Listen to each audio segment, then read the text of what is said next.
It's officially 5 days before Christmas. Are you looking to buy gifts for family, friends and other loved ones but finding it hard to afford them? Then this program is tailored with you in mind. We also continue our alternative Christmas meal ideas.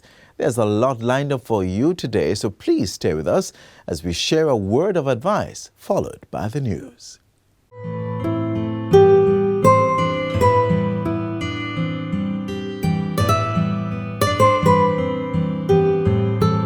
For those of us who do not believe that COVID is real and that it is here, have you been to one of those hospitals where the wards are overflowing with patients who are trying to breathe and talk at the same time, but find it so impossible to do so? Or have you seen someone die in front of you, trying to make the next breath to stay alive? So my fellow Jamaicans and colleagues, whether you believe it or not, COVID is real. So I implore you, social distance. Wash your hands, wear your mask, sanitize. Along with that, we need to keep our immune system nice and healthy, so you drink lots of water, eat your fruits and vegetables. But whether we believe it or not, COVID is here, it is here to stay, it's going to be the new norm. And remember, when you behave irresponsible, you expose all of us. So do the responsible thing.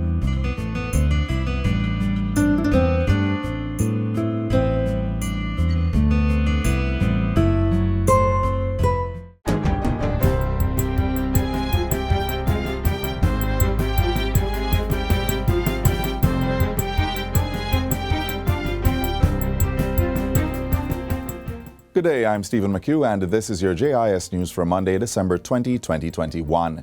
An additional 27,357 needy beneficiaries who are not on any government social assistance program will each be receiving a one-off grant of $16,000 just in time for Christmas. Labor and Social Security Minister Carl Samuda says this covers just over 9,000 poor families and will be paid in 2 equal installments starting this week. The $155 million grant is courtesy of the World Food Programme through contribution from the Canadian government. The Labour and Social Security Ministry is responsible for its equitable distribution.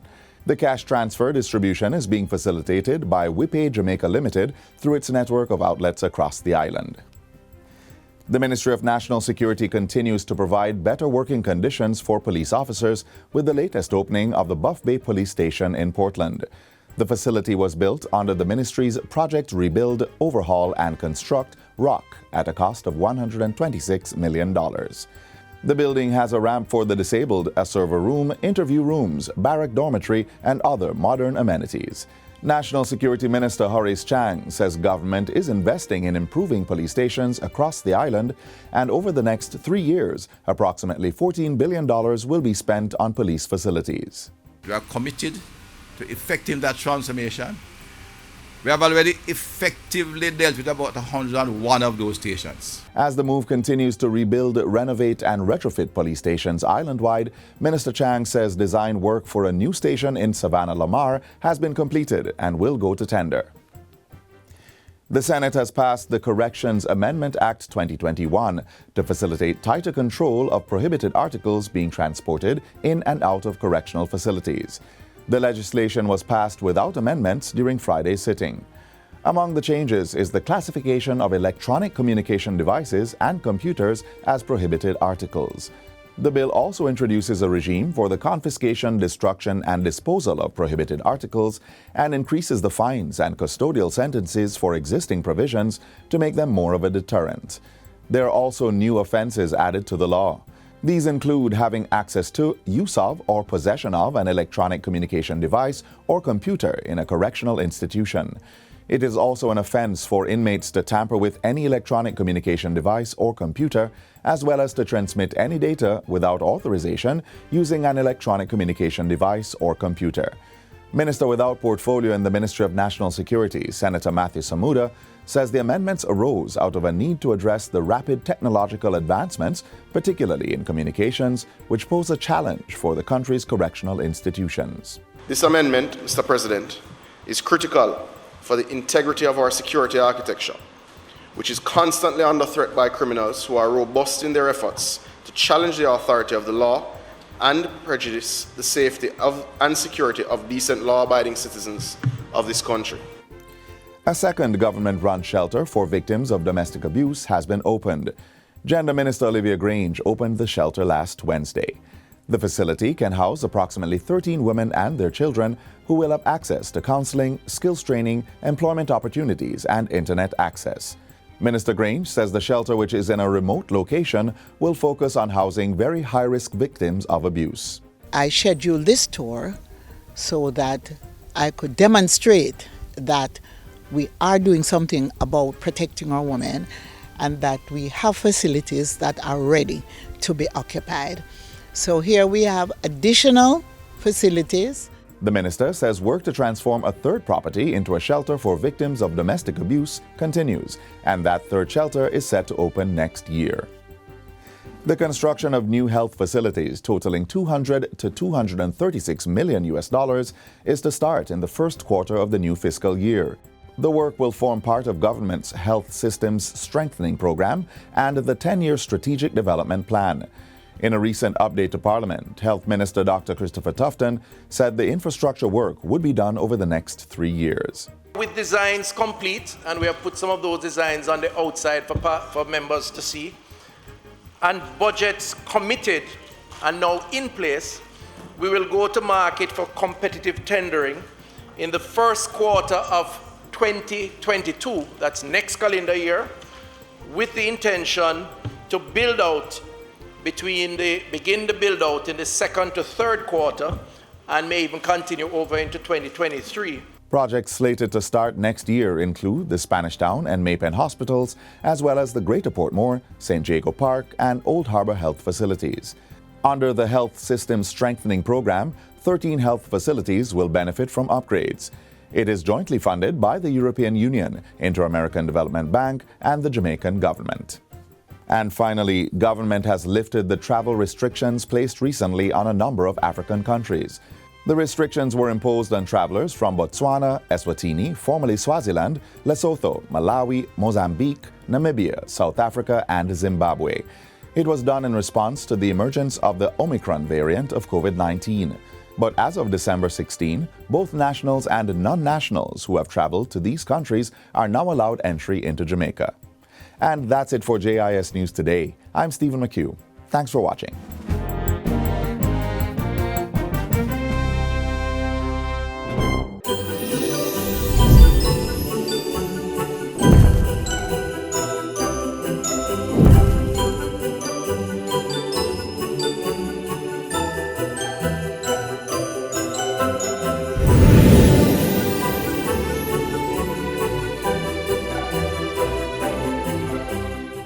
Want to be a blessing to someone this Christmas but you're low on funds? Watch this to get a do-it-yourself Christmas idea that's sure to please.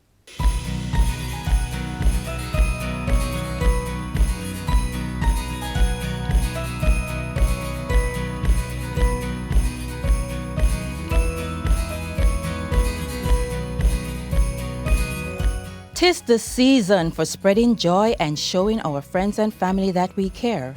However, things might be a little tough this year, or perhaps you might want to go a different route when choosing a gift. Let's look at some simple do-it-yourself gift ideas. Gift cards.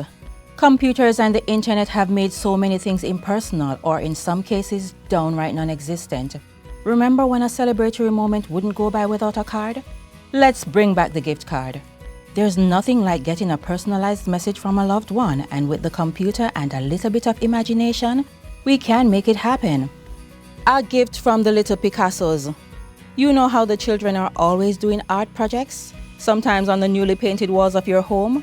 Let them make a painting for a parent, grandma, a relative, or a teacher. Even if the artwork is not so perfect, the person receiving it will love and treasure it more than anything you could pick up in a store. Say it with your chest. This is a trend that you might notice on social media. Couples matching each other or kids matching parents with personalized t-shirts. It's cute to boot, but this does not need to be an expensive venture. Buy plain white t-shirts and let your inner artist fly. Jewelry making. They say diamonds are a girl's best friend, and that may be so. But a personalized homemade bracelet sends the same message and leaves you with money for the more important things. Do-it-yourself items are the best because you can custom make whatever it is that you want. So unlike when you go to a store and you see an item that is already done, it may not fit your purpose, it may not suit you. So with do-it-yourself items, you are able to bring your own style, your own flavor, your own expertise and creativity to this project. And the cost is so much better. So do-it-yourself gift items, projects is just the way to go. We see customers shopping for a lot of DIY items which they could put together and make a perfect gift. We have gift baskets, accessories to do the gift baskets. We also have art items, canvases, paints, paintbrush. Put those together, you get a perfect art and craft accessories to give a child or someone who is in art.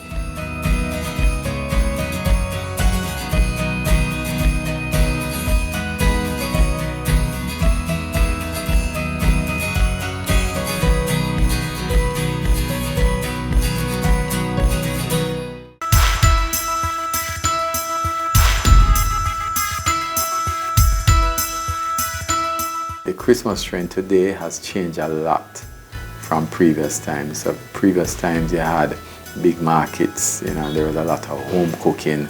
There was not a lot of home cooking anymore. People buy a lot of things, you don't get that sort of home cooked thing anymore. The people where, I remember my mother used to buy sorrel and she used to prepare the sorrel herself.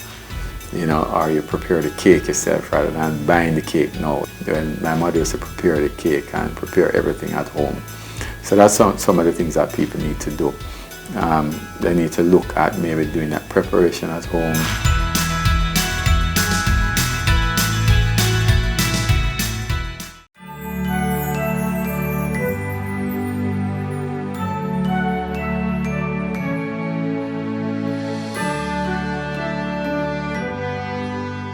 We don't want you to spend all your money on gifts and excursions, then be balling January morning. Get some helpful tips from a financial advisor.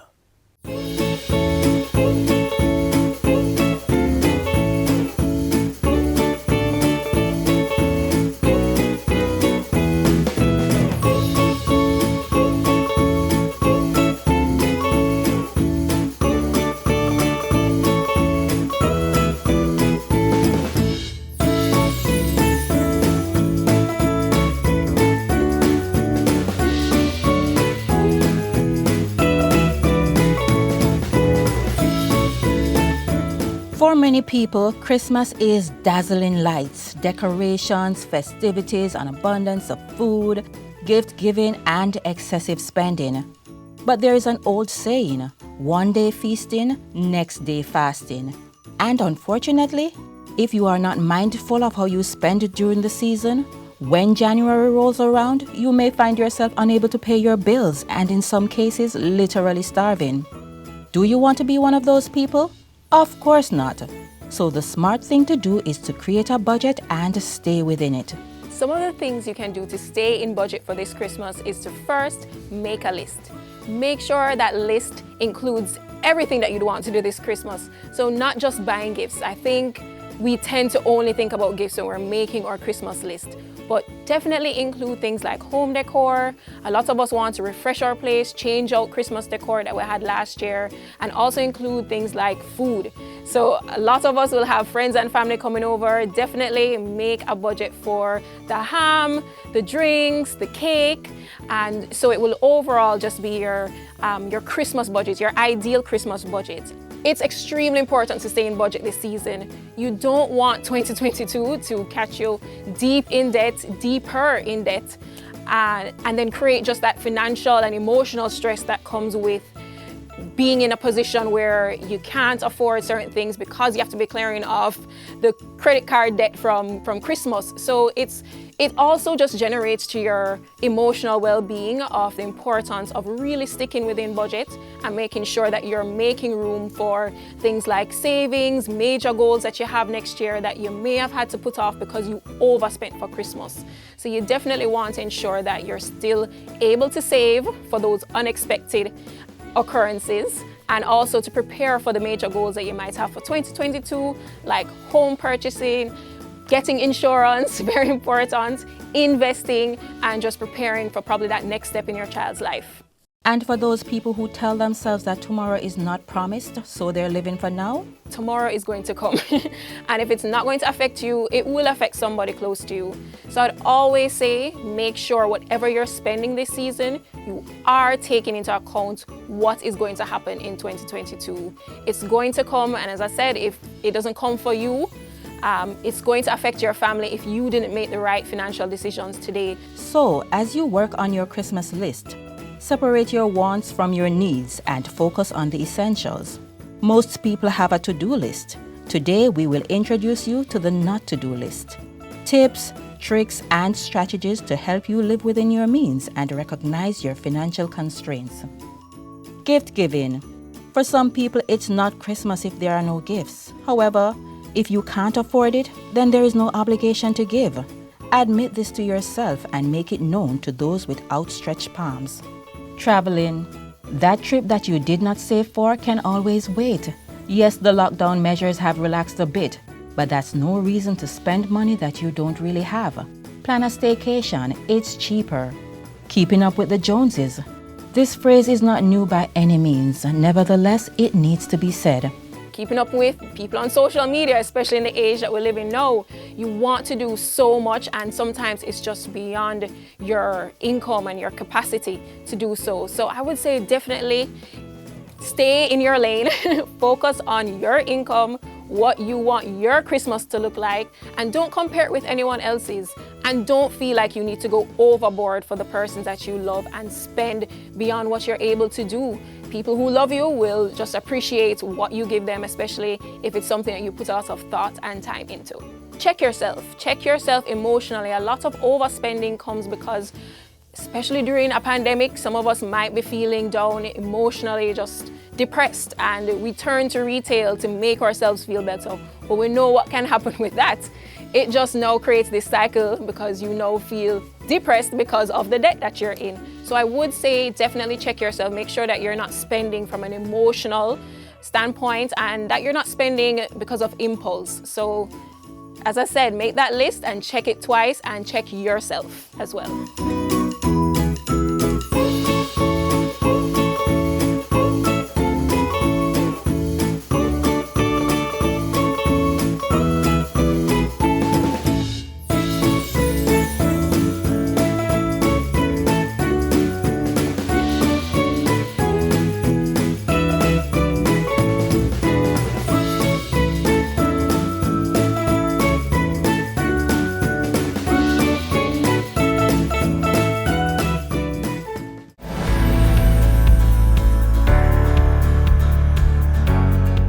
We need trees if we are to be able to live on this planet. So I want to encourage you to join and partner with the My Tree Legacy Promotion and support your alma mater. For me, St. Peter and Paul, Campion College, University of West Indies, roll out and plant some trees.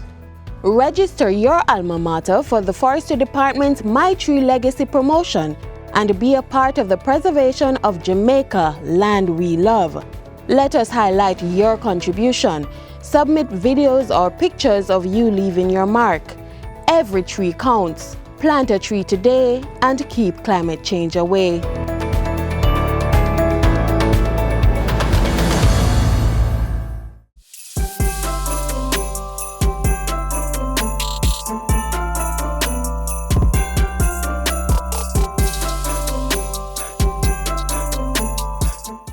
It's that time of year when family from all over the world gather to break bread, catch up on the past year, and, of course, have fun.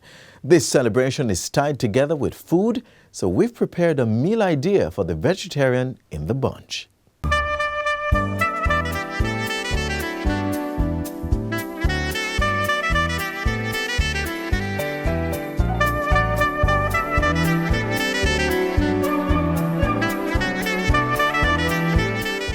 Wow, can't talk. Too good. So come back later. Surprised, right? Well, trust me, I was surprised too, but The food was delicious. And now we're here to share with you another way of preparing a vegetarian meal. And with me to do this is Chef Carl Thomas. So, Senor Thomas, what will you be preparing today? Well, hi Kerry. Today I'll be preparing a traditional type vegan meal. Okay. Jingle bells, jingle all the way. Oh, what fun it is. Right, so I'm going to start first by wilting our pak choy. I want to make sure that we have a large amount of boiling water because we're working with green vegetables. Right, I want to ensure that we have a little bit of salt in that water, because that is important. We want to make sure that in all stage of preparation, the meal is seasoned properly. Right, so we add a little bit of salt to that. And we're just going to take our pak choy. We have removed the white section of it, right, to ensure that we can have it soft when we're ready to roll it up. Right, and then remove it from the water. We're just going to set this aside and we're going to go back to it when we're actually ready to do our presentation. Right. In the same liquid now is when we're going to start to prepare our cornmeal. So we're going to start by adding the following ingredients. Some scallion. Right. We won't be using any form of like milk or coconut milk in this, so we want to ensure that we have a significant amount of flavor in there. Some garlic. Some onions. Right. And as typical Jamaican, we want to add a little bit of scotch bonnet pepper to it. We're also going to be adding some salt and pepper.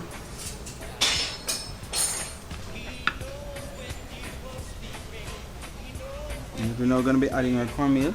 Right. We want to add this all at once. We don't want to add it a little at a time because we don't want it to lump up. It's important that you continue to stir it as you add the cornmeal to the water, because you don't want it to fall to the bottom of the pot and start to stick. We're going to leave this on a low flame and just allow it to cook through it. It will take probably about 5 to 7 minutes for it to cook properly. We're going to go ahead and start our ragu now.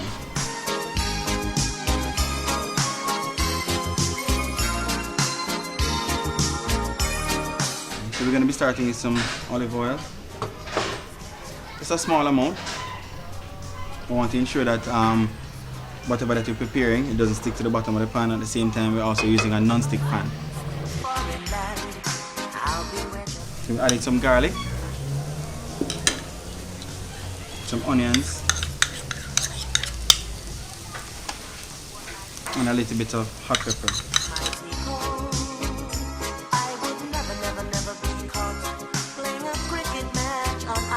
Right. We're going to then add some scallion. And then we're going to start adding our beans. Everything has already been pre-cooked, so we're adding some black beans to this. Our gungo peas. Some green peas.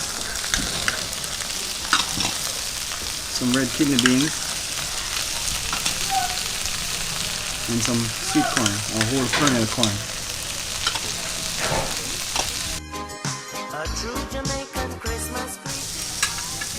So I want to ensure that we toss everything together so we kind of marry all the flavors that we already had in the pot, the onion, scallion, garlic and thyme, along with our peas and beans. As usual, we season with a little bit of salt and pepper.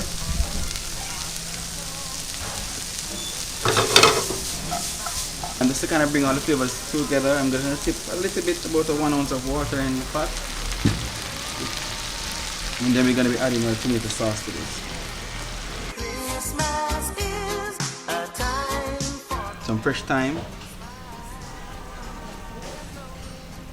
Right, and we're going to be adding some thyme to our cornmeal as well. And a little bit of parsley. I'm just going to wrap them now in our pak choy. Okay, because we have the piece that has been removed here, we just want to bring it together. So we're going to take some more beans. And so we're going to make almost like a little log. We're just going to roll it up. A little bit here.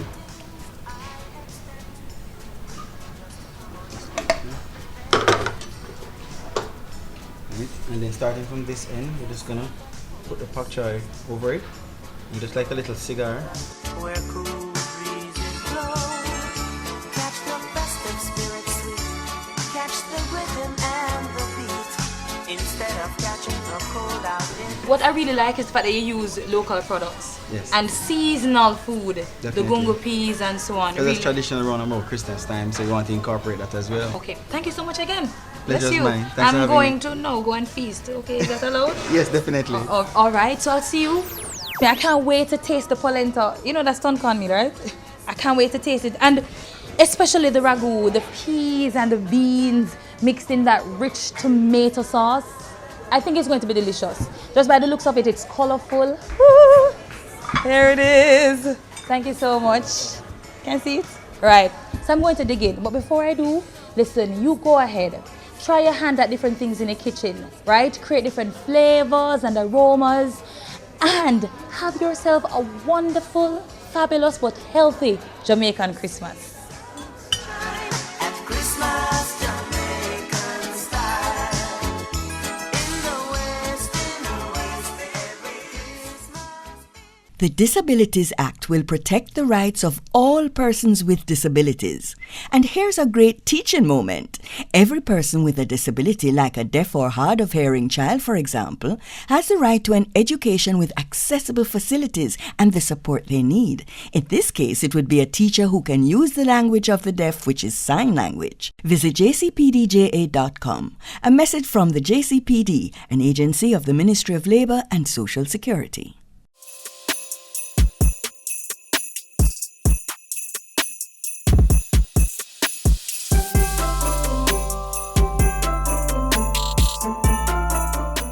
And that's the time we have here for you on this station. Be sure to join us again tomorrow for another program packaged with you in mind. Send your comments or queries to Jamaica Magazine at jis.gov.jm. Like and subscribe to our social media pages and download our mobile app that's smartphone compatible. As always, be safe, be responsible, and be blessed. This has been a production of the Jamaica Information Service, the voice of Jamaica.